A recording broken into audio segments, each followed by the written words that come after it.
Fala pessoal, tudo bem? Eu sou o Dr. Augusto e esse é o podcast Fala Doc. Hoje um episódio super especial. A gente está aqui em Jaraguá do Sul e o meu convidado é nada mais, nada menos que ele, Dr. Darian. Cara, ele é médico, mas também ele assiste minhas lives, não é, doutor? É verdade. E hoje a gente vai falar mais sobre medicina do esporte, ortopedia e tudo aquilo relacionado à cirurgia do joelho também, né?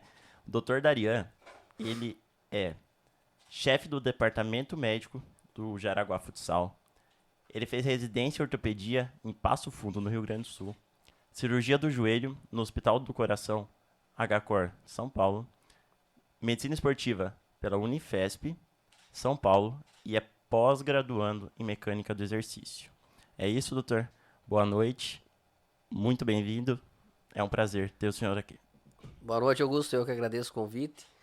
E é sempre uma satisfação a gente poder falar sobre o que a gente trabalha, principalmente cirurgia do joelho, medicina esportiva, e compartilhar um pouco, né, da nossa vivência, o que a gente passa no dia a dia. E tem bastante gente que tem curiosidade, principalmente em relação aos atletas, que é o que Com você certeza. acabou de falar, né, na alta performance. Eu acho que é o que a galera quer mais saber, né? Em relação à medicina esportiva. Mas a gente vai tratar de todos os assuntos aqui. Doutor, qual que foi a primeira paixão? Foi a medicina do esporte ou foi a ortopedia? A ortopedia. Então, o meu pai é anestesista. Meu pai é anestesista há 45 anos ou mais, um pouco. E o meu padrinho é cirurgião de joelho. Então, a medicina sempre eu tive ela desde casa. Então, eu sabia que eu ia fazer medicina. Até gosto muito de campo, de ir para fora pescar. Acabei fazendo 3 meses de agronomia só para saber que não era para ser isso. E aí, acabei indo para medicina. E dentro da medicina, fiquei naquela de ou fazer anestesia pelo meu pai, mas sempre pensei em ortopedia. Então, acabei indo para ortopedia e sempre pensando em cirurgia do joelho. Não pensei em nenhuma outra subespecialidade. Teve alguma experiência aí durante a residência ou a faculdade que te marcou e falou, é isso que eu quero? Eu acho o fato de eu ter a convivência com meu pai, eu ir com ele para o hospital e as cirurgias de ortopedia me chamavam a atenção. Entendi. Por mais que naquela época para mim era só cortar osso, né? Então me chamava bastante atenção. Então eu sempre quis isso aí. E como eu sempre também pratiquei muito esporte, eu joguei tênis, joguei vôlei com o Murilo no colégio. É? O Murilo da seleção, quando ele veio agora do Brasil e Itália, eu fiz a parte médica, já que eu não continuei no esporte. Aham. Aí a gente conversou, fazia 30 anos que a gente não se falava. E acabei então indo para medicina, para ortopedia. E já na residência, lá em Passo Fundo, tem o time do Passo Fundo. E o meu padrinho, no caso, esporadicamente fazia alguns jogos. E quando ele não conseguia ir, ele pedia para eu ir como residente. Então eu já comecei a ir para os gramados já ainda como residente. E depois as coisas foram evoluindo e acabei indo para medicina, para cirurgia do joelho. E acabei para medicina esportiva e tô aí até hoje. E o futsal? Quando que surgiu o futsal aí? Futsal foi uma coisa interessante. Futsal, eu cheguei em Jaraguá e eu acabei conhecendo o fisioterapeuta Wilson Júnior. E ele me passou alguns atletas, a gente começou a atender alguns atletas. Inclusive, nada mais, nada menos, quando eu cheguei em Jaraguá, ele me ligou se eu podia ir dar uma olhada no tornozelo do Felipe Luiz. Ah, não, bem tranquilo. Bem tranquilo. Aham. E daí, a partir dali, começou a surgir uma parceria legal entre eu e o Júnior. E Hoje ele tá no nisso, Jaraguá ainda. hoje ele tá no Jaraguá, ele tava antes que eu já, ele já era Sim, sim. estagiário na Malve. E nisso surgiu um convite se eu não queria, na época, se eu ajudar o Jaraguá, digamos assim, né? Porque a Malve já tinha encerrado, eu cheguei no outro ano, e se eu não queria de alguma forma ajudar o Jaraguá.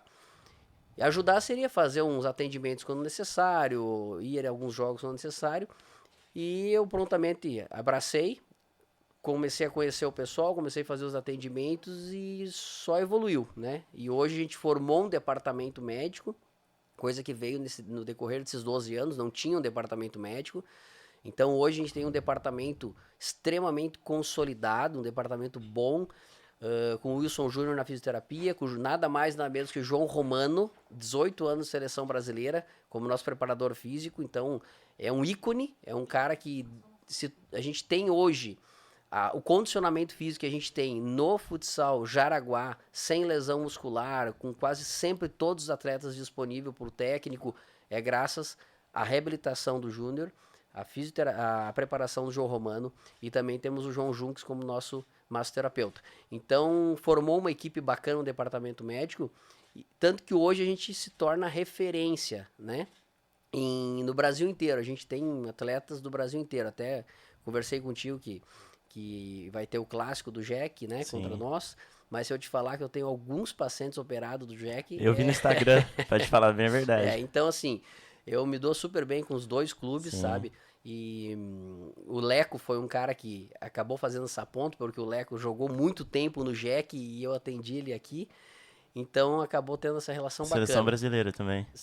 O Leco. O Leco jogou, né? Seleção brasileira. Seleção Sim. brasileira. O Leco é o nosso capitão, né, cara? Sim. Esse cara realmente ele é um guerreiro, o nosso representante aqui do futsal. E a gente sabe que Jaraguá sempre foi uma referência em relação ao futsal, né, doutor? A gente sabe que o time de Jaraguá é conhecido no Brasil inteiro, joga a Liga Nacional e hoje está na final do Catarinense contra o Joinville. E como que você vê o futsal hoje no Brasil? Em relação...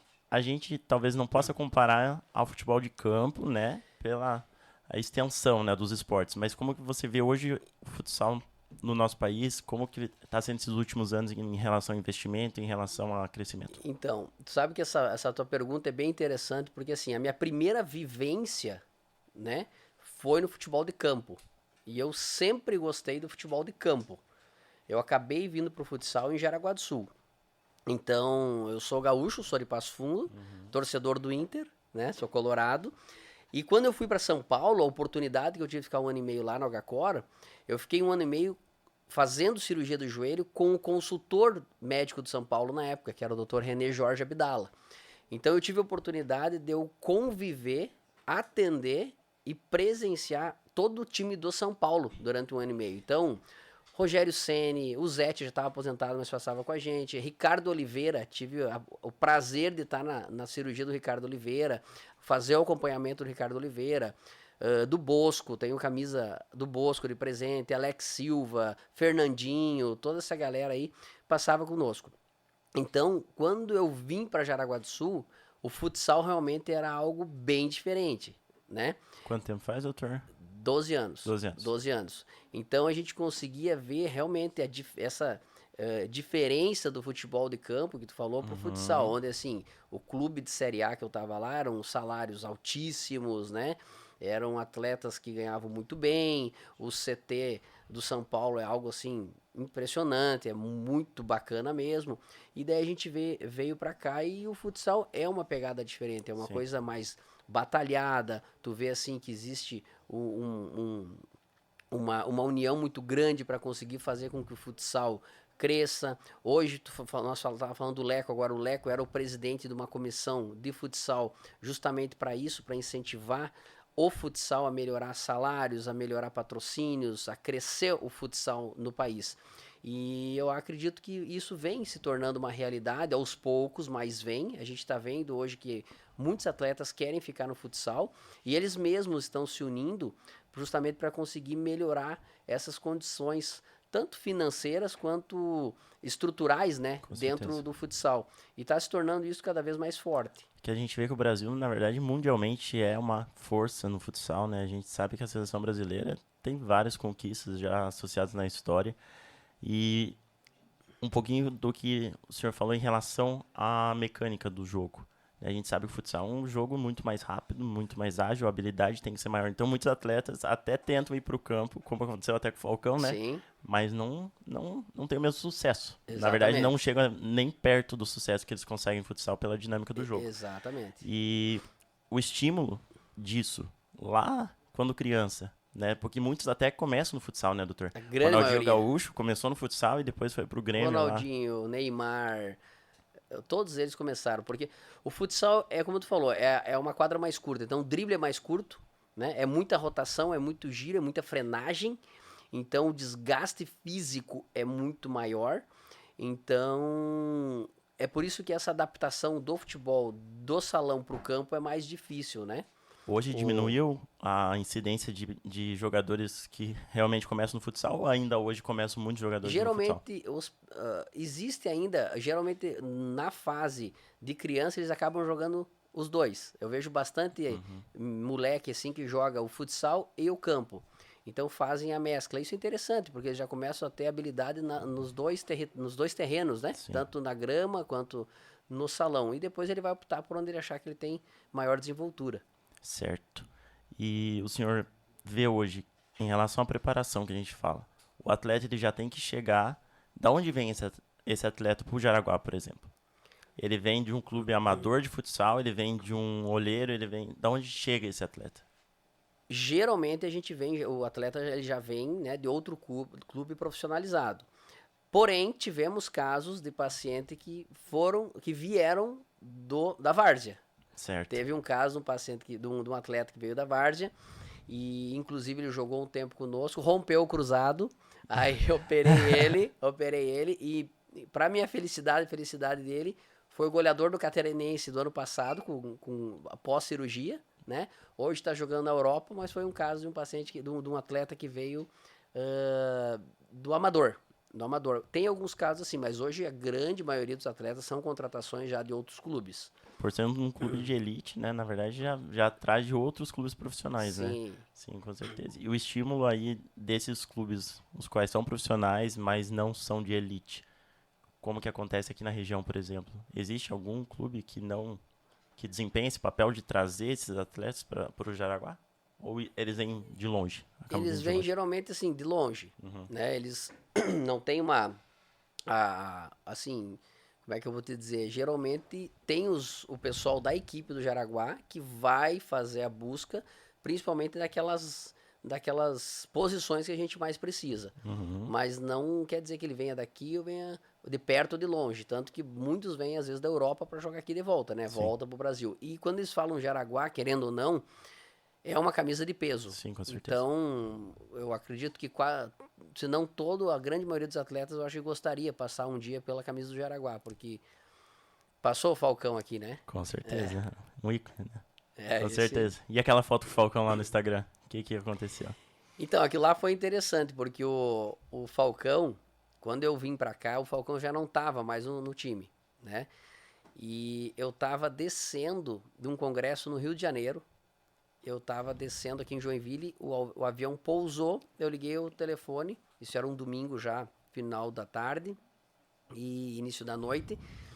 E o pessoal assim pra mim, ó, Falcão, amanhã tem jogo, Brasil Quirim, se eu não me engano, era contra Jaraguá, numa segunda-feira à noite. E eu ia fazer o jogo à noite. Daí o pessoal me ligou e falou assim, ó, o Falcão tá com uma dor no quadril. Então a gente gostaria que tu desse uma avaliada nele antes de amanhã, né, antes do jogo. E isso era domingo de noite. E o meu plantão, na época eu trabalhava de plantonista ainda, o meu plantão era segunda-feira de manhã, 7h30 da manhã lá no São José. E daí eu lembro que eu peguei o telefone e falei com o pessoal, ó, gente, seguinte, eu tô dentro do avião ainda, tô voltando do Rio de Janeiro de um congresso, até eu chegar em Jaraguá, descer e pegar a estrada. Vamos fazer o seguinte, amanhã, 7 horas da manhã, antes do plantão, eu vejo o Falcão. Daí eu examino ele, vejo o que precisa. Aí o Falcão pegou o telefone. Ai. Pô, doutor, veja bem, tu queria que eu acorde às 7 da manhã, dia de Ah. jogo, daí tu quer me ferrar, né? Daí eu falei, tá bom, então vamos fazer o seguinte, eu chegando em Jaraguá, eu vou te atender. Aí chegamos lá, a gente avaliou ele, acabou fazendo uma ressonância à noite mesmo. Um radiologista amigo meu foi lá fazer né, dar o laudo. E daí no outro dia ele jogou e, se eu não me engano, ainda fez gol. Liberou o Falcão pra jogar, doutor? Não, liberou pra jogar contra nós, né? Ah, contra vocês. Contra nós. E Não, aí? mas o cara é craque, né? Não tem Não, como. demais. É ídolo, é ídolo. Demais. Certo. E doutor, me conta uma coisa. Como que é a rotina aí no dia a dia? Como que o senhor concilia a parte ambulatorial das consultas, a parte de cirurgia nos hospitais e a parte Jaraguá futsal? Então, hoje, eu iniciei aqui em Jaraguá do Sul fazendo muito plantão, né? Uhum. Como qualquer um que começa. Então, eu acabei, até tu tava com o Giovanni aqui, acabei tendo um problema pulmonar, aonde foi ali que eu falei assim, ó, chega, né? Eu vou me dedicar mais ao consultório, vou me dedicar mais à minha família, porque eu trabalhava 16, 17 horas todo dia.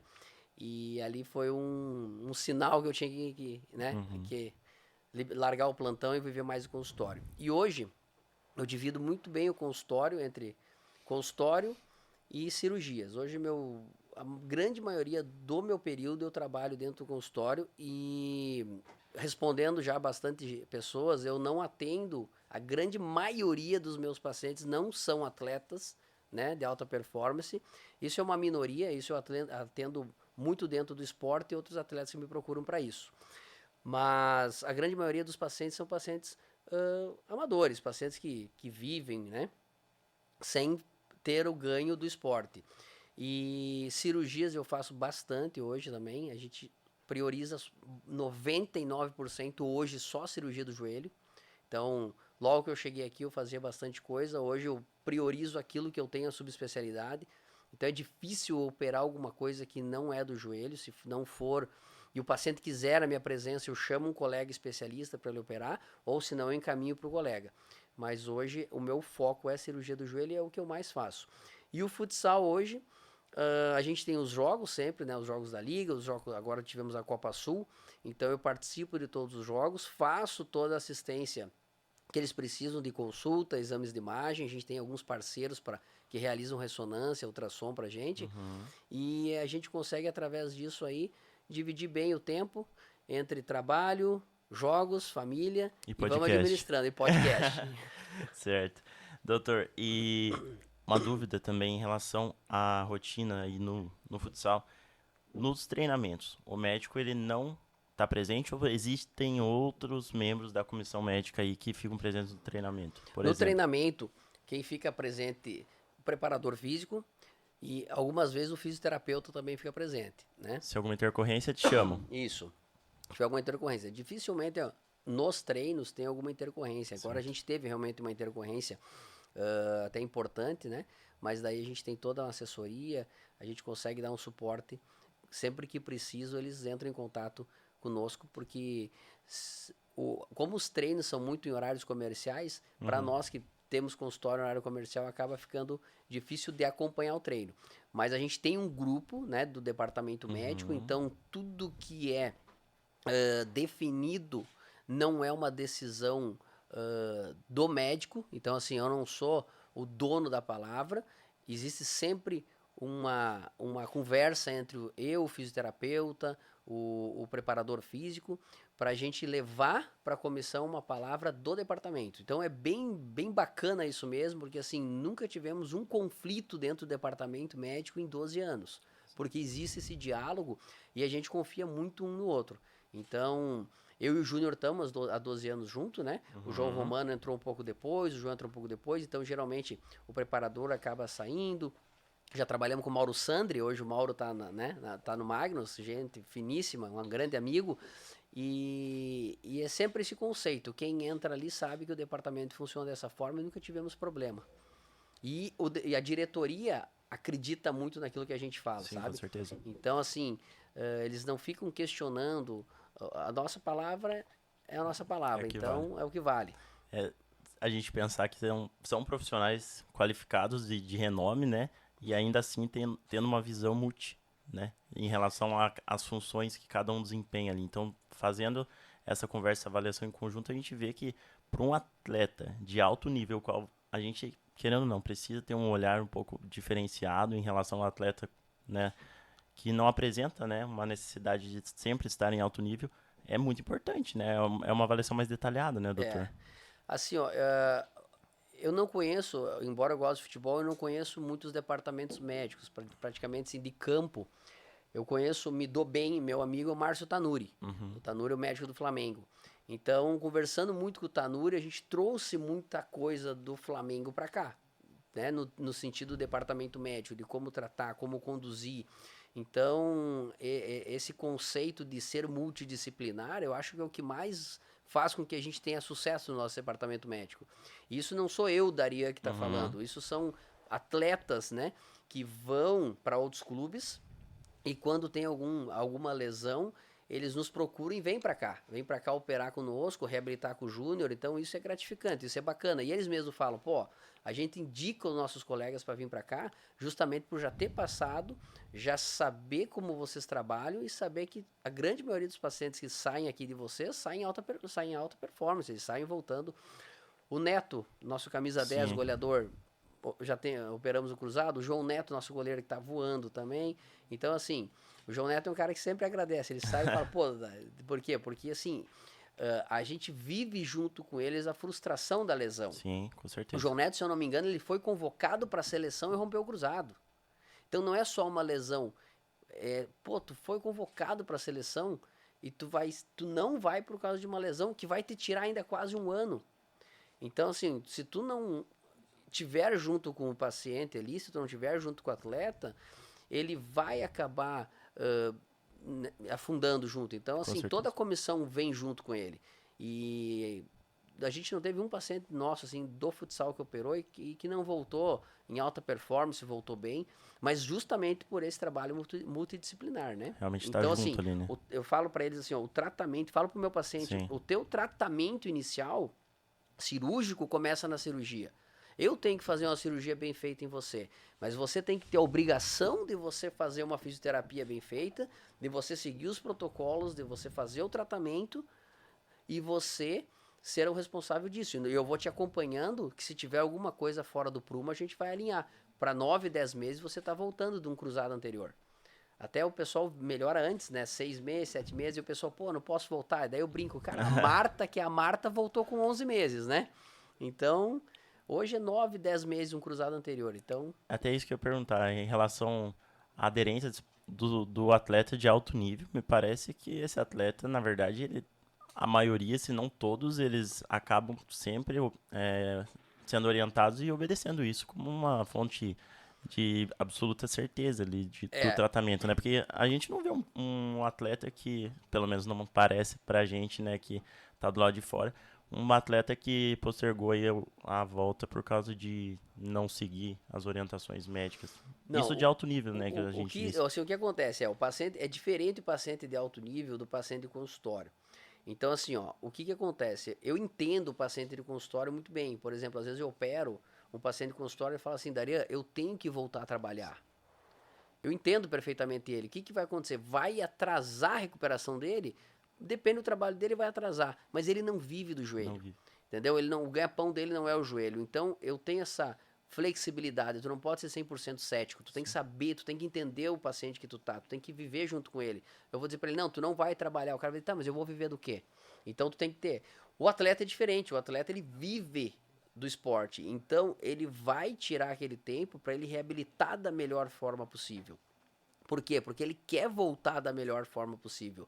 Então, quanto melhor for a reabilitação dele, melhor ele vai voltar. E uma pergunta interessante que o pessoal fala assim, ó, o atleta volta antes? Tipo, eu tive alguns palmeirenses, pacientes que perguntavam, o Dudu volta antes porque ele é atleta? Então, assim, a biologia é a mesma. Você é atleta profissional, você é amador, a biologia é a mesma. Sim, é O que mesmo. que muda, então, né, nesses atletas? É que a performance física deles é melhor. Então, a reabilitação deles vai ser melhor. A Então, a resposta, né? resposta muscular deles vai ser melhor, a resposta ao tratamento cirúrgico. Mas a biologia é a mesma. Tanto que, hoje, o pessoal está falando, o Neymar não volta antes de um ano. Por quê? Porque ele fez um cruzado anterior e realmente, hoje, um cruzado anterior, a gente libera o paciente, quando ele passou em todos os testes, a partir do 9º mês. Antes disso, a gente não preconiza. Tive algumas situações de clubes, não daqui, que me ligaram, atletas que eu operei, e falaram assim, o cara tá com 7 meses, o cara tá voando, o cara tá bem, a gente tem uma final da Libertadores para jogar, futsal. Pô, tu libera? Daí tu tem que falar, o que acontece? Hoje a gente preconiza 9 meses, os trabalhos mostram que 9 meses é mais seguro. Agora, conversem, tu não pode, a responsabilidade não é só Sim. do médico. O atleta querendo jogar, o clube querendo que ele jogue porque ele é importante. E o tempo de cirurgia não tá o suficiente. Mas ele já fez os testes, eles anteciparam, já passou em tudo. Essas situações acontecem, ele tem que ele chegar com todo mundo e falar o seguinte, a decisão não é minha, a decisão tem O que ser de médico todos. recomendou os 9, então. Todo mundo, exatamente, eu recomendei os 9. Sim. Agora, se vocês, junto com o atleta, querem assumir a responsabilidade de talvez poder correr o risco maior de uma relesão pelo tempo, gente, vocês têm que estar. Aí geralmente se acerta e vai. E foi bem. Foi E a- bem, fez gol. E essa relesão pode associar também posteriormente esse atleta daqui 2, 3 meses ter uma relesão porque não obedeceu os 9 meses também, né? Às vezes pro clube é importante ele jogar essa final, mas pra carreira dele, Exato, isso que tem que pensar também, né, doutor? Exatamente. Então, sempre analisar e também conversar, né? Entre a equipe, clube e os interesses de cada um também, né, doutor? Com certeza. Beleza. E uma coisinha, doutor, que o senhor até citou, muitos atletas procuram o senhor e eles são de outros clubes, né? Como que é esse protocolo em relação ao tratamento de um atleta que ele se machuca no clube de origem? O clube dá o suporte para ele, é, todo tratamento, desculpa, todo tratamento, ou o clube ele deixa ele a critério para buscar um tratamento por fora? Quem vai bancar isso? O clube banca? Como que funciona isso? Então, assim, ó, hoje eu consigo te responder isso dentro do Jaraguá. Tá. Né? Dentro do Jaraguá, o Jaraguá dá todo suporte. Todo suporte. O cara lesou aqui, ele vai ter todo suporte, tanto da parte médica comigo, quanto da parte de fisioterapia com o Júnior e depois a reabilitação, preparação ali com o João Romano. Ele tem todo o suporte nosso aqui, fisioterápico e médico. Atletas de fora, eu não sei se eles às vezes têm, depende do clube, tem suporte ou não. Alguns atletas que operaram comigo disseram, ó, Daria, eu tô vindo por conta, né? E alguns colegas, às vezes preparador físico, fisioterapeuta, ligam e falam, ó, gostaria que tu fizesse uma avaliação de um atleta nosso aqui. Aí, como o atleta vem a mim, eu também não questiono eles, né? Porque daí eu acho que é algo interno deles. O que vem a mim, faço minha avaliação, dou meu parecer, aí é a conduta deles. Mas o nosso clube hoje, o Jaraguá, dá total assistência. Inclusive, como eu te falei, a gente tem parceiros hoje, hospitais parceiros, que a gente consegue exames de imagem, que a gente consegue acessos mais fáceis a quando a gente precisa de um procedimento cirúrgico, né? Materiais, por exemplo, como os materiais que eu trabalho, eles flexibilizam em valores também para o clube. Isso tudo para a gente conseguir flexibilizar um procedimento cirúrgico e conseguir resolver o problema do paciente, no caso o nosso atleta, e a gente conseguir dar suporte da melhor forma possível para ele. Com certeza. E a prevenção dessas lesões, doutor? Como que funciona aí? Como que é feito esse rastreio desse paciente no início de temporada? Então, aí que mora o detalhe. Hoje eu gosto muito disso, trabalho muito a medicina preventiva, que eu acho que isso, que assim, ó, no meu ponto de vista, o sucesso do departamento médico é você não operar ninguém. Sim. Entendeu? É você não ter o procedimento cirúrgico. Tanto que eu digo assim, que existe a medicina esportiva e a traumatologia esportiva. São duas coisas diferentes. A traumatologia esportiva é quando o paciente já chega em mim com a lesão. Então ele já está com a lesão, eu vou ter que operar. E a medicina esportiva a gente consegue fazer um trabalho preventivo para ele não chegar em mim com a lesão. Então o que acontece? Hoje, quando a gente contrata qualquer atleta, ele passa por uma avaliação. Tanto por um exame físico, né? Onde a gente consegue, através do exame físico, a parte da anamnese, conversar se ele já teve algumas lesões, fazer um exame físico nele para ver como é que estão todas as articulações dele, como é que está a flexibilidade, e a gente aplica testes funcionais. Testes funcionais, dinamômetro. Então a gente consegue fazer testes de força, testes funcionais. E esses testes funcionais, hoje eu aplico eles também em todos os meus pacientes pós-operatórios e inclusive pacientes que não têm lesão, justamente para a gente identificar se existe algum desequilíbrio muscular. Porque o que acontece? O corpo humano ele é fantástico. Ele é compensatório, né? O corpo humano ele trabalha em cabos de guerra, né? Então assim, enquanto tu tá levantando o garfo para comer e o bíceps está em contração, o teu tríceps ele tá no trabalho antagônico. Para quê? Para você não dar com o garfo na boca. Sim. Então o que acontece? Quando você tem algum desequilíbrio muscular, mesmo de forma assintomática, algum grupo muscular está trabalhando a mais para suprir aquele que está fraco. Sim. E isso, com o passar do tempo, vai gerando as sobrecargas. Aí vem as lesões degenerativas e muitas vezes as lesões de cruzado anterior, que vem do mecanismo em valgo do joelho, geralmente por um desequilíbrio lumbopélvico, porque geralmente o paciente ele acaba gerando a lesão do cruzado sozinho. Então hoje a gente consegue trabalhar essa parte preventiva. Teve um episódio interessante no São Paulo, Na época, o fisioterapeuta era o Sasaki. Sasaki era o fisioterapeuta do Brasil, agora com o... Na última equipe agora, né? Não sei se o Sasaki ficou ou se ele saiu. Mas, enfim, nós tínhamos um zagueiro no São Paulo, titular, que ele tinha um valgo dinâmico muito importante. O joelho dele, para quem não entende, né, o que é o valgo dinâmico, é aquele joelho para dentro. Só que o valgo dinâmico é quando o joelho vai para dentro no mecanismo de ação. Então, não é a pessoa que tem o joelho para dentro.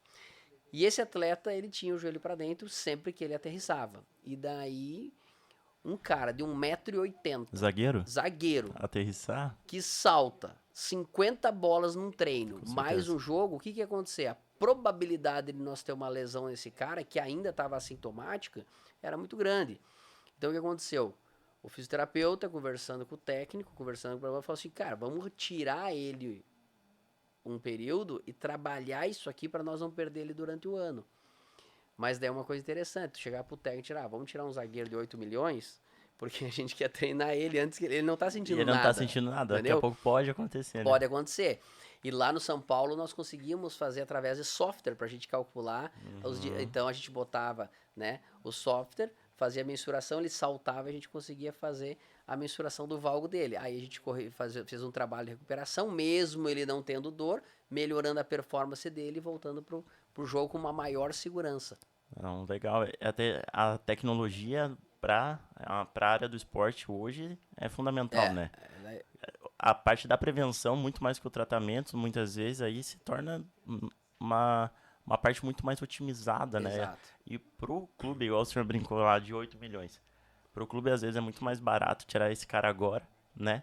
E contar com ele pela temporada inteira, posteriormente, do que, às vezes, não, é 8 milhões, deixa ele ficar, e daí, posteriormente, ele se machuca, fica um ano parado, Exato. fica pagando salário. Então, é um pensamento aí que a gente deve, né, ter de todas as partes, né? E hoje, aqui no Jaraguá, a gente tem muito isso. Porque, se tu for ver, o nosso time, ele tem uns guris, né? Eles têm o pessoal de 20 e poucos anos, mas a gente tem um bom pessoal ali de 35 para cima.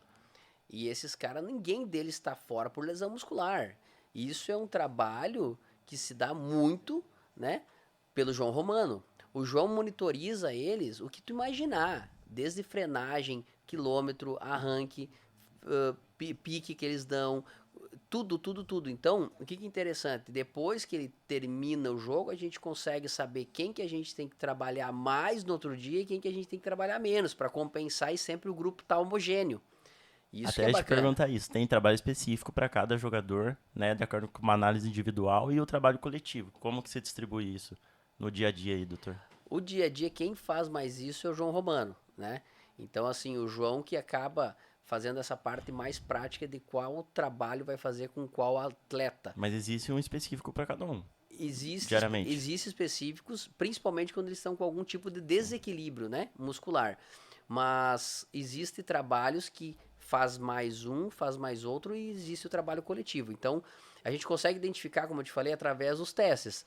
Então, se a gente tem que dar mais atenção em algum atleta para tentar corrigir algum desequilíbrio, ou se ele já pode também trabalhar ali junto no grupo. Mas isso é muito característico do João Romano, né? O João Romano que tem toda essa triagem com os atletas. E só para terminar essa parte, no final do ano, final da temporada, esses atletas são avaliados, né, como uma última avaliação para início da próxima, para a gente ver como que está a condição desse atleta agora, para a gente iniciar a próxima temporada, ver como que foi esse intervalo ou não? Não, a gente não faz de rotina assim no final uma avaliação, né? Até porque eles estão bem fadigados, né? Eles já chegam porque a Copa Sul agora a gente teve a Copa Sul que a gente foi campeão, daí tem o Catarinense, a gente acabou saindo por uma infelicidade contra a Soeva nas oitavas.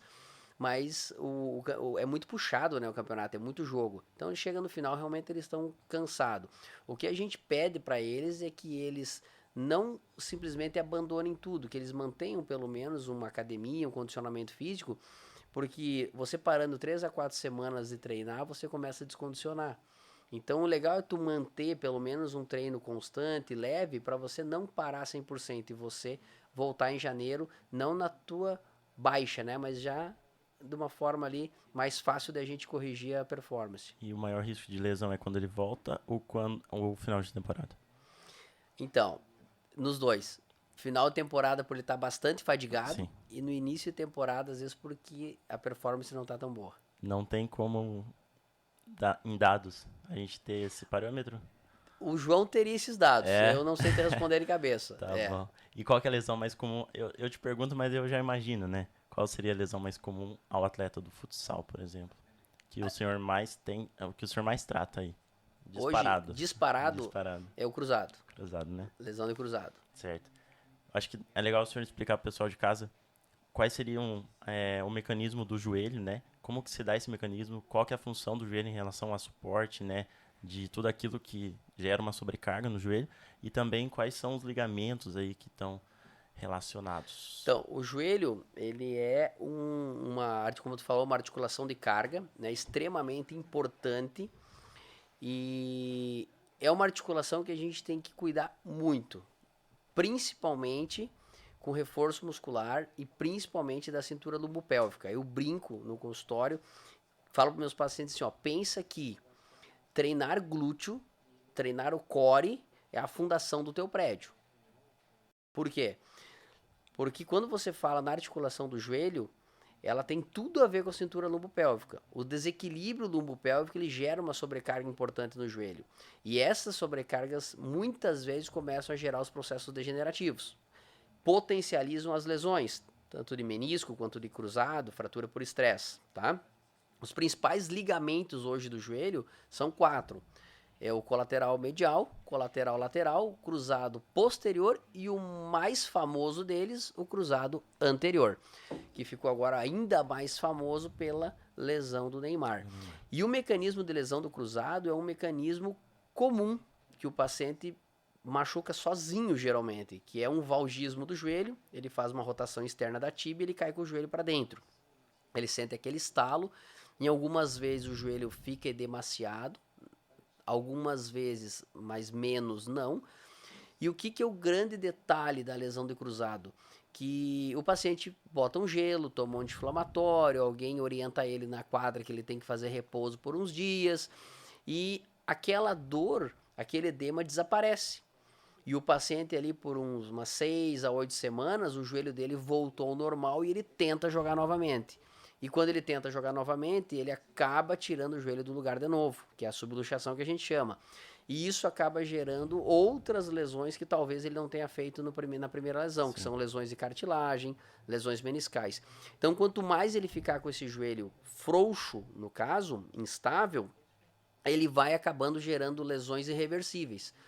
Então, uma coisa é a gente fazer a cirurgia de um paciente que teve uma ruptura de cruzado anterior recente, sem lesão de cartilagem, sem lesão meniscal, e outra coisa é tu operar aquele cara que ele já tem uma lesão meniscal, uma lesão em área de carga, já tem lesão degenerativa do menisco. Porque a reconstrução ligamentar tem o intuito de estabilizar novamente a articulação. Não quer dizer que a dor do paciente está relacionada à reconstrução. Sim. A grande maioria dos pacientes melhora a dor porque melhora a instabilidade. Mas eu sempre deixo muito frisado, porque como a gente opera, por exemplo, semana passada a gente operou 9 pacientes. Então, eles reabilitam às vezes junto. Ele fala, pô, mas o fulano tá na minha frente, Beltrano. Por quê? Porque, primeiro, cada um responde de uma forma, né? A resposta à cirurgia é diferente em cada pessoa. E segundo, o que esse cara tinha? Ele tinha uma lesão de menisco que a gente suturou, ele tinha uma lesão de menisco que a gente tirou, ele já tinha lesão de cartilagem, quanto tempo ele tem de lesão? Então tudo isso influencia no pós-operatório. Então não dá para botar todo mundo no mesmo barco, né? É isso aí. Então a gente pensa sempre que, tanto em atleta de alto nível, mas eu acho que, falando de pessoas as quais não são atletas de alto nível, né? A gente pode relacionar também bastante a fatores como obesidade também, né, doutor? Então a gente sabe que esse paciente obeso, o paciente que ele vai causar essa sobrecarga, às vezes a vida toda, né? Aí, eu já vi relatos de pacientes quais foram obesos e aí foram praticar um exercício físico e aí forçaram mais do que realmente estavam acostumados a realizar aquela atividade em questão de carga e tudo mais, e aí tiveram uma lesão de cruzado anterior. Né? Eu acho que é comum isso, né, doutor? Assim, agora tu colocou um aspecto bem interessante, tá? Tu colocou um aspecto bem interessante. O que acontece? O paciente obeso, ele tem uma predominância de tecido adiposo, ponto, né?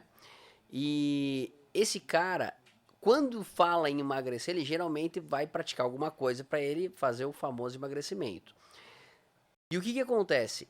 Esse cara, ele não tem uma massa muscular boa, A memória muscular dele é lá tá? embaixo.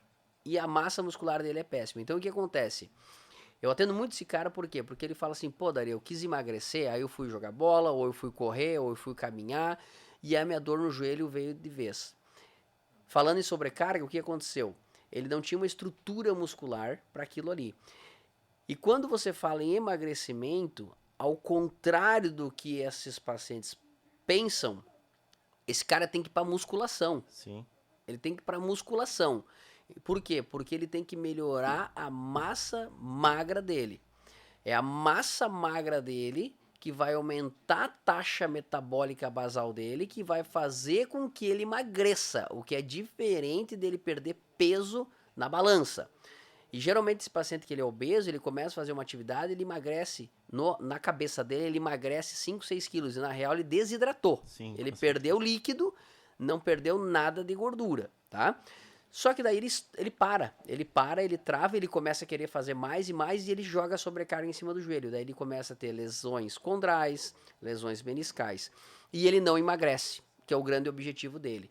Então, no momento que ele começa a praticar academia, eu sempre falo assim, sempre tem alguém que vai falar, pô, o gordinho tá na academia, esse gordinho devia estar na esteira. Não, ele tem que estar puxando ferro mesmo.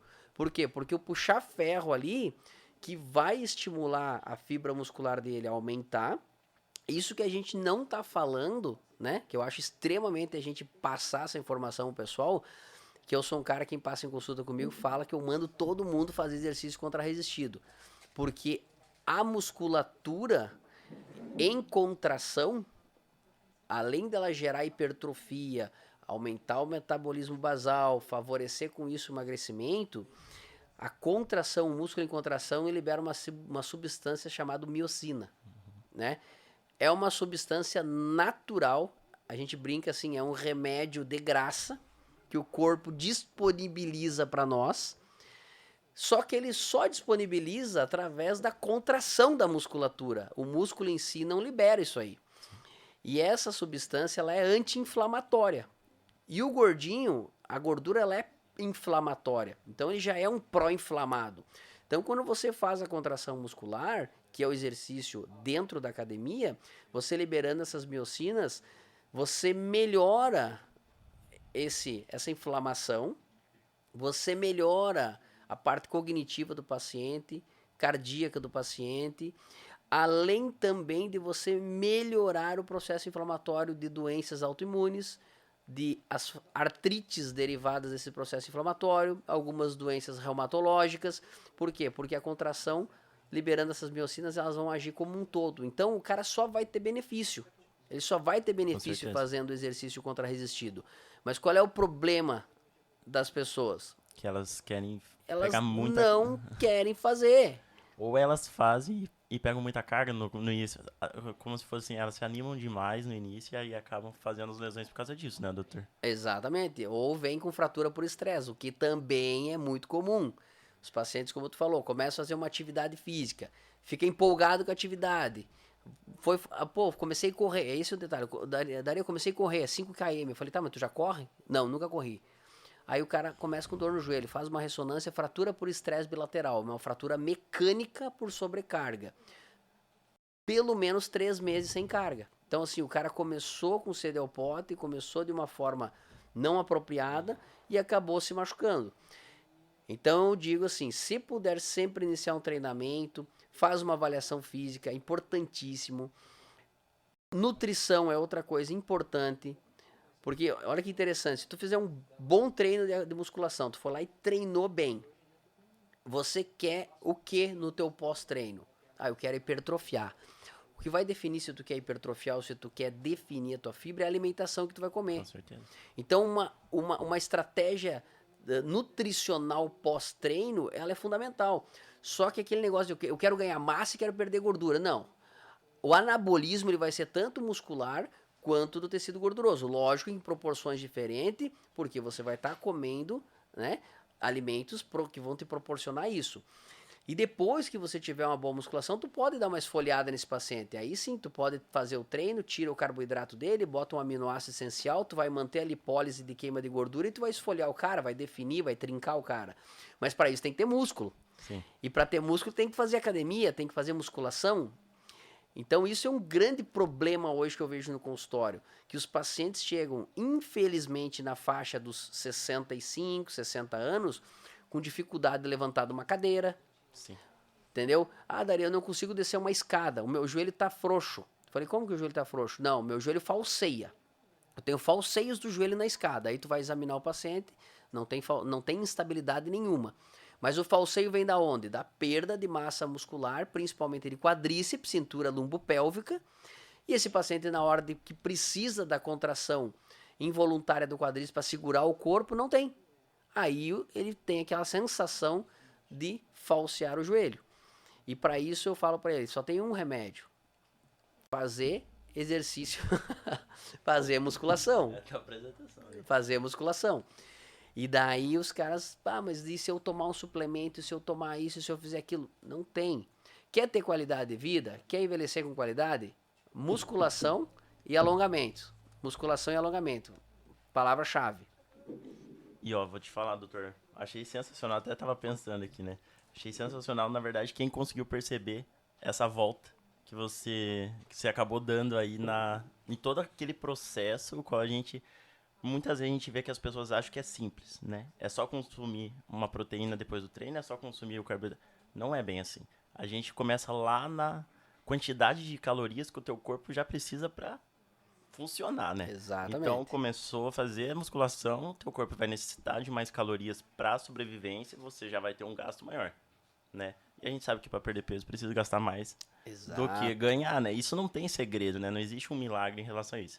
E aí, posteriormente, a gente tem toda a função do anabolismo, né? Da formação de proteínas e também do catabolismo, que é a quebra, né? Exato. E assim a gente faz todo esse ciclo aí, a gente passando por toda a parte da quebra da lipólise, né? Da parte do glicogênio, que eu acho que é importante, né? Que é a reserva aí que a gente tem também, que é a primeira reserva que a gente vai acabar usando. Então, isso tudo é só para as pessoas entenderem, as pessoas de casa. Não é tão simples assim. Não. Né? Tem que procurar o médico, o nutricionista, a equipe multidisciplinar. Porque a gente sabe que qualquer erro, qualquer movimento em falso Exato. pode causar uma lesão aí que vai trazer uma repercussão bem grande, né, doutor? O treinar é o melhor. Eu sempre falo, treinar é o mais bacana. Uhum. Entendeu? O cara começa a treinar, começa a gostar. Agora, para te ter resultado, tem que ter uma série de fatores. O treino, bem feito, tá? Se a gente for entrar ainda no mérito de treino, como tu falou, carga, intervalo de tempo, mecânica do exercício, isso aí é né? Tu entra num outro eixo, mas digamos que o cara tá treinando certo. Então, o treino correto, alimentação correta e uma coisa extremamente importante, tu cresce dormindo. Descansa, né? Então, assim, se tu tiver um bom treino, uma boa alimentação e tu não dormir direito, tu já não vai ter a performance que tu quer. Então, o terceiro fato, o quarto, botando sono, é o teu meio anabólico. Então, assim, se tu não dorme bem, se tu é estressado, tá? O teu cortisol tá nas alturas. O cortisol é catabólico. Então, eu não performo, eu não consigo performar, eu tô ruim, tô sempre cansado, não durmo direito. Enquanto tu não ajeitar o teu sono, enquanto tu não baixar o teu cortisol, você não vai ter resposta. Então, assim, o meio anabólico é legal. Tu saber como é que tá a tua testosterona, teu receptor dela, né? A tua parte funcional anabólica é importante. E o sono faz parte dela. Se tu não dormir bem, tu não vai performar, não adianta. Insulina. A gente Insulina, cansado de cortisol, insulina. né? O paciente aí não tem a função desempenhada pela insulina porque o cortisol é um contrarregulador também, né? Se fosse fácil, todo mundo era forte. Sim, com certeza. Tá? E é isso que tu falou, é importantíssimo.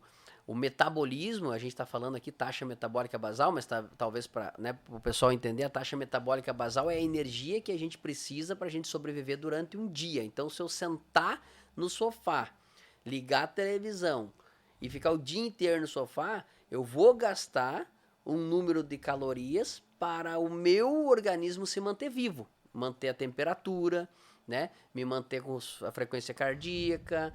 Então, Isso é a taxa metabólica basal. E quanto mais musculatura a gente tiver, maior essa taxa metabólica basal. Porque 1 quilo de massa muscular gasta aproximadamente 12 quilocalorias hora. 1 quilo de gordura gasta 4. Então é muito mais vantajoso ter músculo.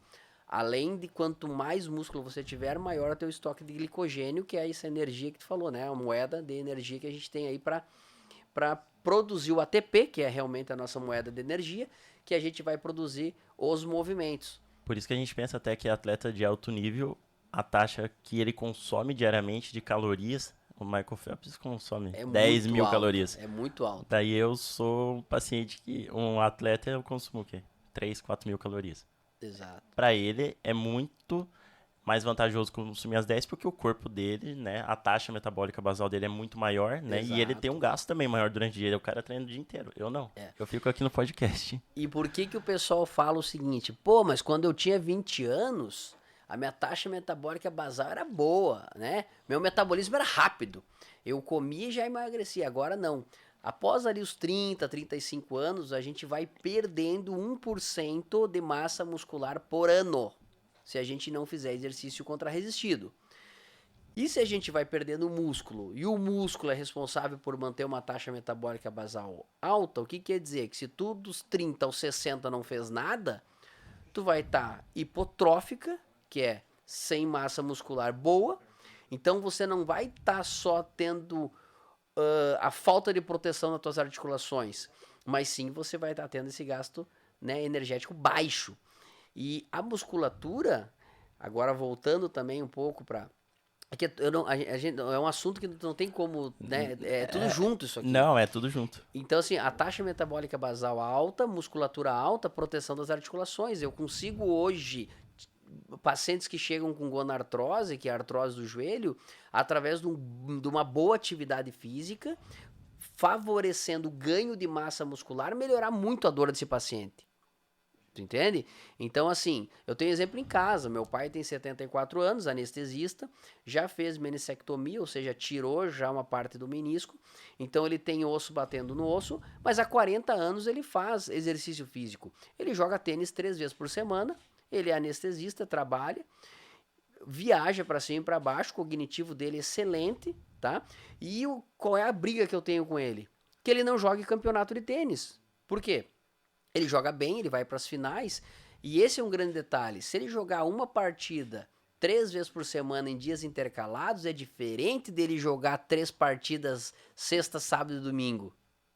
Então essa sobrecarga que ele gera na articulação vai gerar um problema. Então quer ter vida saudável? Faça sua atividade física, faça exercício contrarresistido para você ter massa muscular, para você proteger suas articulações, e mesmo com o processo degenerativo natural da vida, a gente ter qualidade de vida na terceira idade, que ninguém vai fugir disso. Todo mundo vai ter cabelo branco, todo mundo vai degenerar a cartilagem, isso é normal. E a gente sabe que normal. o desgaste ali da região também está associado a outros fatores, né, doutor? Exemplo da mulher. A menopausa, a gente sabe que a diminuição dos hormônios está relacionada a patologias também, que podem ser, principalmente a parte óssea, né? Osteoporose, né, doutor? Então, se a gente sabe que a mulher sabe, vamos lá. Então, o pessoal fala assim às vezes, pô, tu é meio reto, né? Mas, por exemplo, se a mulher sabe que ela vai entrar na menopausa, a menopausa gera diminuição de massa óssea. E o ápice de produção de massa óssea da mulher é até os 30 anos, principalmente praticando atividade de impacto. Por que não fazer? Por que não fazer? Entendeu? Aí o pessoal fala, burrice, desculpa, é burrice. É burrice se a gente sabe que vai chegar na terceira idade, todo mundo vai chegar na terceira idade com déficit de massa magra, né? Vai chegar com nível de água diminuído, é um envelhecimento. O que as pessoas querem hoje? Chegar no envelhecimento saudável, né? Ter uma longevidade, a base só de polivitamínicos, a base de suplementos. E assim, ó, e o feijão com arroz? Isso. E o feijão com arroz? E a academia? E o exercício? Eu não gosto. Desculpa, se você não gosta, você tem que estar ciente que na terceira idade você pode vir a ter dores para descer escada, para subir escada. Pô, cara, quem faz atividade física tem. Quem não faz vai ter muito mais. Com certeza. E uma coisa que eu penso é o seguinte, a independência na terceira idade, tá? É você conseguir sair de uma privada sozinho. Isso deve ser frustrante pro paciente, quando ele começa a procurar, entendeu? Pô, tu imagina tu ter que precisar de um pega-mão, chamar alguém. Então, assim, pô, se tu não quer chegar nisso, começa agora já fazendo atividade física, tá? Certinho, numa constância, não é também 880, não. É um trabalho constante. Faz lá suas 3, 4 vezes por semana, faça uma atividade vagarosa, tu não precisa subir a massa, subir o peso de uma forma Uhum. desordenada, numa constância, para você fazer aquilo por um longo prazo e colher os benefícios. O pessoal brinca que é uma aplicação, né? Você vai Sim, aplicando na tua saúde, para você lá na frente ter ela. Quando você quiser, você retira ela. com certeza. Então, assim, é a melhor coisa que tem. É gratificante. E a vida faz isso. Eu atendo pais com filho pequeno que eles começam, pô, Daria, tô com dor no joelho, eu não tinha isso. Daí eu falei, claro, teu filho tá crescendo, ele tá pesando, pegar o teu filho é um agachamento.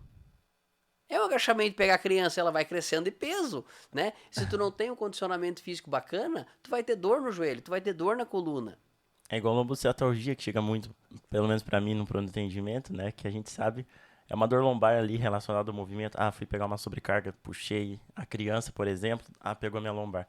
Mas às vezes as pessoas elas não entendem que é esse o mecanismo, né? Exato. Aí a gente sabe que envolve carga e tudo mais. Daí a pessoa fala, mas agora, doutor, tem que ficar parado, tenho que continuar as atividades. É um repouso relativo, a gente sabe que precisa não parar, mas também não precisa pegar peso, por exemplo, por algum tempo, né? Qual seria esse repouso relativo que tanto falam, doutor? Não existe ou existe? Não, primeiro, esse negócio da coluna é bem legal, porque assim, por mais que eu faça joelho, eu atendo bastante gente, É. né? E é bem comum, né, É bem coluna, comum. né? Então, essa contratura que tu falou, às vezes é só a contratura muscular mesmo. A contratura muscular, pra quem já teve, cara, tu sabe nitidamente quem tá fingindo e quem não tá. Sim. Né? Ainda mais vocês são plantonistas, você Ah, sabe entendi, nitidamente quem entendi. tá, né? Quem tá fingindo e quem não tá.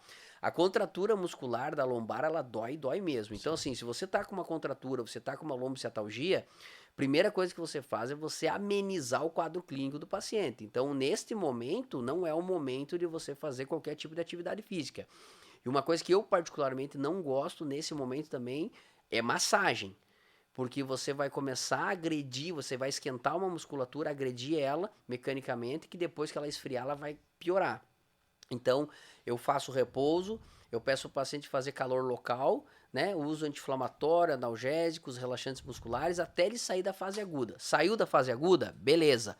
Vamos começar a treinar? Vamos começar a malhar? Vamos começar a fortalecer a musculatura paravertebral? Tá? Atletas de vôlei, nado borboleta, tenistas, são atletas que têm muita lólise, que é a quebra da parte interarticular da coluna, porque o movimento de hiperextensão da coluna é como tu pegar um arame e ficar dobrando, ele Sim. quebra. E esses pacientes continuam treinando, continuam jogando, por quê? Porque a estrutura muscular deles é forte e sustenta. Então eles têm dor, muitas vezes têm dor, mas eles conseguem praticar o esporte por causa da musculatura. Então a musculatura ela é essencial. Eu sempre digo, músculo é igual a vida, tá? Músculo é igual a vida. A pessoa que tem uma boa musculatura, ela vai ter uma qualidade de vida. E músculo que eu falo não é o cara ser um fisiculturista, não é isso. É o Porque a gente cara. sabe que muitas vezes isso também não é saúde, Não, né? A não. gente, a gente vê muita coisa errada por aí, né, doutor? Ó, estética não é saúde. Saúde gera estética. Entendeu? Será que é por isso que os procedimentos estéticos estão aumentando tanto lá na terceira idade, como a gente falou? E a gente vê que a qualidade de vida mesmo das pessoas em relação à saúde de não se cuidar a vida inteira está diminuindo, né? Exatamente. É mais ou menos isso. Exatamente. E é algo assim que a gente sabe o que vai acontecer. Não precisa ter uma bola de cristal, né? Uhum. Todo mundo vai envelhecer. Às vezes vai paciente com netas, filhas que levam os pais, eu tô preocupado porque ele não consegue mais subir uma escada. E às vezes eu brinco assim, você tá fazendo o que já de exercício? Daí me olha assim, então, eu vou começar, né? Eu falei, não, o que te difere do teu pai? Alguns anos. Vamos lá. Então, a gente estava falando, na verdade, do. A gente até citou a cirurgia do Ronaldo, como a lesão do Ronaldo como sendo uma lesão grave, né, doutor? E que realmente o tempo aí, a demanda aí do tratamento posteriormente foi maior, né? Do que foi da tíbia, que o senhor falou que foi um O Ronaldo ele fez uma lesão do tendão patelar. patelar, Patelar. Não é uma lesão comum, comum, mas é grave. mas é grave, Tempo de grave. recuperação, É um ano, 1 ano. Um ano. Pode recuperar antes? É difícil, né? Difícil, é né? difícil. Tá certo. O Ronaldo, se eu não me engano, ele não teve lesão de cruzado anterior. Então, um dos poucos jogadores, quando teve lesão, né? Geralmente é do cruzado anterior, o Ronaldo foi tendão patelar. Pra gente ter uma ideia, a incidência de lesão de cruzado anterior aqui, na nossa região, e eu tô há 11 anos operando o joelho, eu tenho mais ou menos 1.800 ligamentos cruzado anterior. Mais ou Contando menos. atleta de alto nível e não atleta. Atleta e Só não atleta. Não, atleta e não atleta, né? atleta, não atleta. Cruzado anterior, independente se é atleta ou não atleta. E como que funciona? Pode ser parcial, pode ser total, né? Pode ser parcial, pode ser total. Então, assim, como o cruzado anterior ele tem duas bandas, né? Uma banda anteromedial e uma posterolateral, depende do trauma, ele pode lesar uma banda. E quando que a gente indica se o paciente vai operar ou não? A clínica dele é soberana. Então, o paciente tem uma lesão parcial, mas ele tem uma instabilidade, ele tem uma frouxidão, ele sente que o joelho dele sai do lugar nos movimentos rotacionais, a indicação é cirúrgica, porque essa instabilidade vai gerar um processo degenerativo, vai lesar menisco, vai lesar cartilagem. Como a gente falou anteriormente, são estruturas que não vão retroceder. Sim. Deus manda uma vez pra gente. Desgastou, desgastou. Tanto que é o famoso creque-creque do joelho, Sim. né? É a lesão da condropatia patelar. E a lesão do cruzado anterior, eu indico 100% de cirurgia em pacientes jovens, ativos, que gostam de atividades impactantes. Futebol, corrida. Quando que a gente pode optar por não operar um cruzado anterior? Quando o paciente não pratica esse tipo de atividade e não tem uma instabilidade no dia a dia. Eu faço academia, pedalo e o meu joelho não sai do lugar no dia a dia. É um cara que ele vai conviver bem com o cruzado anterior. Então, esse paciente a gente pode não operar ele. E é um pouco difícil a gente até responder por um paciente jovem. No momento, ele não tem interesse por atividades de alto impacto e no futuro. Isso, então, vai influenciar muito no momento, ali na recuperação posterior sem a necessidade cirúrgica. Qual seria o risco aí no futuro dele realmente, eu vou fazer uma atividade agora de alto impacto e isso vai lesar meu cruzado? Assim, tu disse do paciente que não tem... É o paciente jovem, na verdade, assim, eu entendo como aquele paciente que ainda ele tem uma possibilidade posteriormente, pela idade da musculatura e tudo mais, ele ainda desenvolveu uma vontade de posteriormente ele ter uma atividade de alto impacto ligado na vida dele. Tá. Hoje eu não gosto, mas daqui a um tempo eu gosto. Hoje eu não tenho indicação, né, pelo fato aí de eu não praticar atividade de alto impacto e tudo mais, isso não vai mudar meu dia a dia, eu não tenho a frouxidão, né, no meu Sim. dia a dia, mas e lá na frente? Ele não operou, lá na frente pode ter alguma repercussão?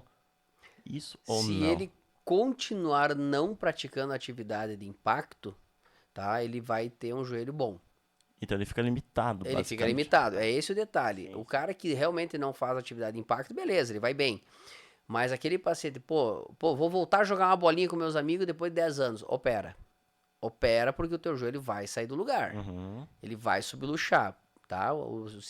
Ele vai, em algum momento, ter a subluxação. Aí vai dar o edema, vai dar outras lesões, então opera. Quando a gente fala de atividade de alto impacto, muitos podem pensar que ser atividades de muito alto impacto, né? Mas a gente sabe que algumas atividades que realizamos no dia a dia é de alto impacto, né, doutor? Quais são as mais comuns aí que a gente pode associar a um paciente Vamos dar um exemplo básico, corrida. corrida? Alto Corrida. impacto. Alto impacto. Principalmente na rua. Por quê? Mudança de direção, mudança de piso. Tu sai da calçada pra rua, da rua pra calçada, a calçada é irregular, pisou numa calçada que a pedra tá solta, gera uma instabilidade do joelho, tu não tem o cruzado anterior, tu vai subluxar. Então, se o cara quiser correr um dia na vida, ele vai ter que operar. Basicamente. Corrida eu sugiro que o cara opere, Sim, tá? Porque em algum momento ele vai subluxar. sim. Ele vai subluxar. E as pessoas que praticam a corrida durante a vida têm um desgaste maior no processo aí de envelhecimento e apresentam mais sinais de fraqueza ali mesmo. Então, se a pessoa fizer uma corrida, vamos dizer assim, uma corrida inteligente, não é aquele cara que corre todos os dias, você faz a corrida, que é uma atividade de impacto, você dá um descanso para a tua articulação, você deixa o processo regenerativo atuar, você deixa o recovery, né?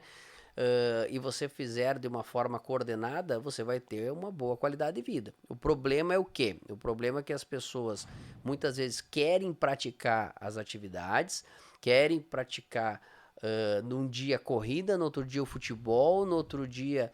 E esquecem e não gostam de alongar depois dos esportes, tá? Isso é fundamental, E alongamento. ninguém orienta isso, né? Ninguém orienta isso.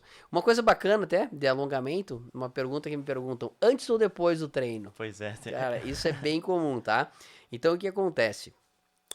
Antes de você treinar ou antes de você jogar, você deve aquecer. Você até pode fazer um alongamento, aqueles alongamento ativo que eles falam, né? Que você vai, alonga, volta, vai, alonga. Mas assim, você fazer um bom alongamento antes da atividade física não é aconselhado. Até porque tem trabalhos que falam que se você fizer um bom alongamento, tá? Qual é o efeito do alongamento? É o relaxamento da fibra. Você perde até de 20 a 30% da explosão muscular.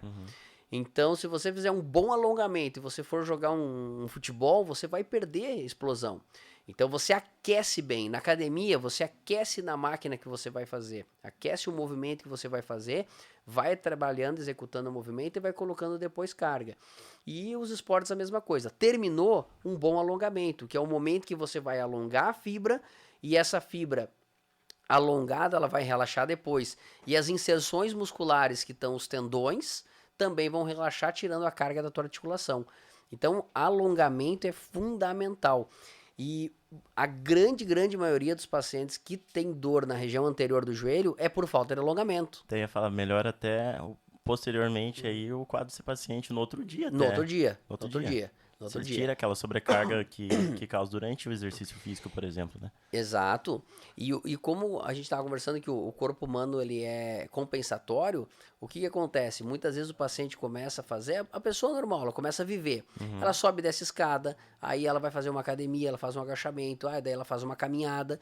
E o que acontece? O encurtamento muscular, ele tá na vida da pessoa. A gente está sentado agora com uma flexão do joelho. Sim. A gente vai dormir semiflexo. Então o encurtamento ele é muito importante. E se a gente não fizer o alongamento, a gente vai se tornando cada vez mais encurtado. E a cadeia posterior, a região posterior da coxa encurtada, ela potencializa uma pressão anterior no joelho e na coluna lombar. Então, a pessoa que tem dor no anterior do joelho, muitas vezes essa dor ela vem, vai, aí o paciente espera lá 1, 2, 3 anos e fala, pô, agora eu não aguento mais, agora eu vou procurar um médico. Aí ele já tem uma lesão de cartilagem, ele já tem, né, grau 1, grau 2, grau 3, daí ele fala assim, eu tenho dor no joelho porque eu tenho lesão de cartilagem. E na real ele tem dor no joelho porque ele tem um desequilíbrio muscular, dentre eles, né, encurtamento, fora outros, esse encurtamento junto com o desequilíbrio do lumbo pélvico gera uma sobrecarga no joelho e essa sobrecarga está lesando a patela, a cartilagem da patela. E então essa cartilagem ela também está sofrendo a consequência. E a cartilagem, embora muitos não saibam, ela é avascular e aneural, ou seja, ela não sangra e ela não dói. Se você passar um bisturi nela ali, você não vai sentir dor. Só que o osso debaixo da cartilagem, que é o osso subcondral, é ricamente inervado. Então a pressão que essa cartilagem sofre, ela faz com que dê dor no osso subcondral e a cartilagem que está no meio, ela começa a rachar. Aí começa a vir o famoso creque-creque e a famosa condropatia. Por isso que no momento que o paciente começa a ter creque-creque, tem que conviver. Aprender a conviver. O importante é não ter dor. Porque como ela não tem sangue, ela não vai cicatrizar novamente. Aí que entra outra coisa importante. E os colágenos, né? E o uso de suplementações. Então, assim, eu sempre digo, o colágeno, quando você usa num período mais prolongado, ele tem um poder analgésico. Mas não se engane, nada refaz cartilagem. Então, se você tomar o colágeno no intuito, quero ver se protege a minha articulação, alguma coisa assim, não tem nenhum trabalho com evidência que fale que são bons. Mas eles, junto com a atividade física, melhoram bastante a dor. Uma coisa que tem evidência, que inclusive teve uma live agora com o Rodrigo Lasmar, inclusive, que é o médico da seleção, que ele diz que ele usa muito, e eu também uso muito, com resultados excelentes, aplicação intraarticular com ácido hialurônico. Isso vai muito bem. O ácido hialurônico, né, em lesões ali grau 3, grau 4, artrose grau 1, grau 2 e grau 3, junto com a atividade de carga, tem um resultado clínico muito bom para o paciente. Muito bom mesmo. E esse sim, ele faz como se fosse uma proteção dessa cartilagem. Mas não existe ainda nada que refaça a cartilagem. Embora existem cirurgias que a gente coloca a membrana de colágeno em lesões condrais para tentar reparar aquelas lesões que tem, né? Também não refazem a cartilagem, elas mimetizam, melhoram muito a dor, mas infelizmente ainda a cartilagem que Deus mandou, o homem ainda não conseguiu chegar nela. Acredito que um dia vai chegar ao ponto da gente descobrir um tratamento eficaz para isso, doutor? Como as coisas estão andando, ou o senhor acha que... O pessoal tá estudando bastante. Eu acho que talvez refazer uma cartilagem, Algo não. avascular, né? Mas talvez algo semelhante que melhore a clínica do paciente. Eu acredito que podemos chegar lá um dia, né? Para o pessoal entender, o que o doutor, resumindo mais ou menos, né?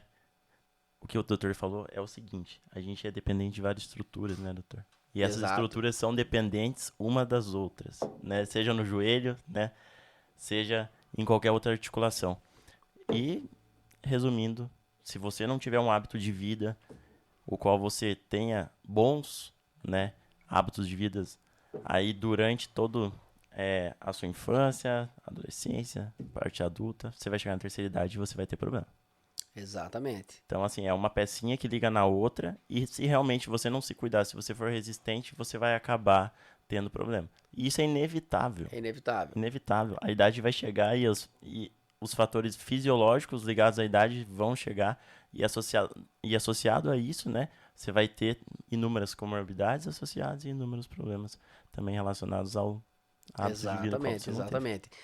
Uma coisa que é interessante, agora você estava falando, em relação ao treino de força, só para te ver assim, a importância dele, que o paciente diabético tipo 2, ele pode melhorar a diabetes dele com treino de força. Sim. Né? Porque o próprio treino de força, ele vai diminuir a resistência insulínica. Então, o próprio mecanismo ali, né, através do GLUT4, digamos assim, ele vai puxar a glicose em excesso da corrente sanguínea e jogar para dentro da célula, fazendo com que o paciente, muitas vezes, deixe de ser um diabético tipo 2, através do exercício de força. Então, assim, só tem benefício fazer exercício de força. Sim. E, claro, bem executado, né, de uma forma correta. Certo. Pra quem não sabe, o tipo 2 que o doutor falou é sobre resistência, não é necessariamente a dificuldade de liberação da insulina, né, doutor? Exato. É sobre o paciente realmente ele conseguir fazer essa glicose virar, entrar dentro da célula. Fala assim do jeito fácil, né, doutor? Essa glicose ela não entra dentro da célula. Não é a dificuldade de produzir insulina, mas ela realmente ela não está sendo usada. E a atividade acaba, né, Beneficiando também demais. Isso aí. Esse cara é uma enciclopédia. Então é isso. Doutor, mais alguma consideração da sua parte em relação a algum assunto que queira falar? Cara, eu acho que agradeço o convite. Eu sei que a gente fala bastante. E sempre legal a gente trocar essa ideia. Eu gosto muito dessa parte de tentar, né? Eu acho que a gente tentar fazer com que as pessoas saiam da zona de conforto, porque a grande maioria ainda acha que a qualidade de vida vai cair do céu. Isso não existe. Caminhadas são bons, é um exercício bom, caminhada é bom. Eu acho que o Pilates é excelente, todas as atividades físicas são boas, mas você praticar a musculação, o treinamento de carga, ele é extremamente importante, não só para proteger as tuas articulações, mas para te ter essa qualidade de vida que a gente espera, né? Então, eu repito sempre assim, as pessoas com bons músculos vão envelhecer com qualidade, isso é fundamental. E com acompanhamento de bons profissionais. Exatamente. Porque a gente sabe que é muito mais complexo do que parece. Né, doutor? Não, é bem mais complexo. Eu sempre falo, às vezes o pessoal, eu treino sozinho. Eu falei, cara, educação física são 5 anos. Porque eu faço minha dieta, eu cortei o... Cara, nutricionista, né, são 4, 5 anos também, mais especialização. E a gente sempre precisa desses profissionais junto com a gente, que a gente tem que, Exatamente. Então, assim, não é, como você falou, não é tão fácil quanto parece, senão todo mundo tá performado, né? E não é 1h30 também aqui que a gente vai conseguir falar tudo. Por mim, a gente ia falar mais uns 2, 3 dias fácil. De verdade, tantos assuntos ainda que a gente podia relacionar. Doutor, muito obrigado. Pra quem não sabe, eu convidei o doutor. A agenda dele é um pouco cheia, né, doutor? E aí não podia. Fiz o cara vir de Mafra Ele para não Jaraguá. podia ir pra Mafra. Eu peguei e vim até aqui, tá? Foi um prazer. Não, mas eu que agradeço. Eu vou te contar como eu te conheci. Na verdade, eu sempre acompanhei, né, o futsal, e daí quando eu vim pra Jaraguá, eu sabia do Jaraguá, e aí eu fui ver a parte médica, né, devido ao senhor. E aí, certo dia, eu tava na ambulância, na avenida, e eu vi o senhor sair de carro, falei, cara, esse cara é o Dario. Ah, é? É o médico do Jaraguá. Falei assim pro motorista, pro socorrista. E aí, não, a gente deu risada, né? Ah, Daí é? esses dias surgiu a oportunidade de convidar o senhor aí, Ah, mas show de bola. sou admirador do trabalho sempre, Não. tá? E muito obrigado por comparecer, por agregar sempre. E parabéns pelo profissional, pelo sucesso que você é aqui na região. A gente sabe que isso é incontestável. E precisando, estamos aí. Parabéns E pelo volte. podcast, tá? Porque, assim, realmente tá muito bacana, né? Que tu tenha sucesso, porque é uma coisa realmente legal tu levar essa informação aí pro pessoal. Acho que é bem importante. A gente tá hoje com carência de informações legais, né? Tem muita coisa aí que o pessoal tá dando importância para coisas que eu acho que é muito supérfluo. Então, essa informação, assim, de levar coisas realmente relevantes é bem importante. Eu acho que a informação, a prevenção aí é o início de tudo. A gente vê que muita coisa, sempre a gente pensa lá em cima numa doença, né, um diagnóstico pior. Todo diagnóstico, qual é mais grave, que é referido para um paciente, é sempre realmente mais grave. Eu posso argumentar 10 vezes, ele vai acreditar no mais grave, né? Mas a gente sabe que, se orientado, a gente pode sim começar a investigação lá de baixo, né, doutor? Da base Sim. de toda doença. E aí sim, a gente ir subindo até a gente encontrar um desfecho, né? Então, É isso aí. Essa é a intenção. Essa é a intenção. Então, se você gostou, eu Show tenho de bola. certeza que você gostou, cara. E continua acompanhando minhas lives lá, doutor. Vamos Comenta lá, acompanhar. grava que eu falo daí. É isso. Valeu. Gente, obrigado a toda a equipe de vocês aí, ó. Nota 10. Eu agradeço também Vitor, a minha valeu. equipe. Agradeço aqui o Matheus, Cassiel, Karenzita. Obrigado, Karen. A Karen é brava, cara, mas ela é gente boa. Mas é legal, ela vai deixar operar sábado. Ela vai deixar operar sábado, então tá bom. É. Abriu o centro cirúrgico sábado pra operar, pô. Sério? Pô, Cara, tá vendo? Tá vendo? eu não duvido nada. Fala assim, vai lá no Faladoc que eu abro o centro cirúrgico, sabe? Olha aí. Fechou? Então é Beleza. isso. Valeu, galera. Fiquem Valeu, com gente. Deus. Valeu. Esse foi mais um episódio do podcast Fala Doc. Se você gostou, compartilhe, clique aqui, ó. Dá o joinha.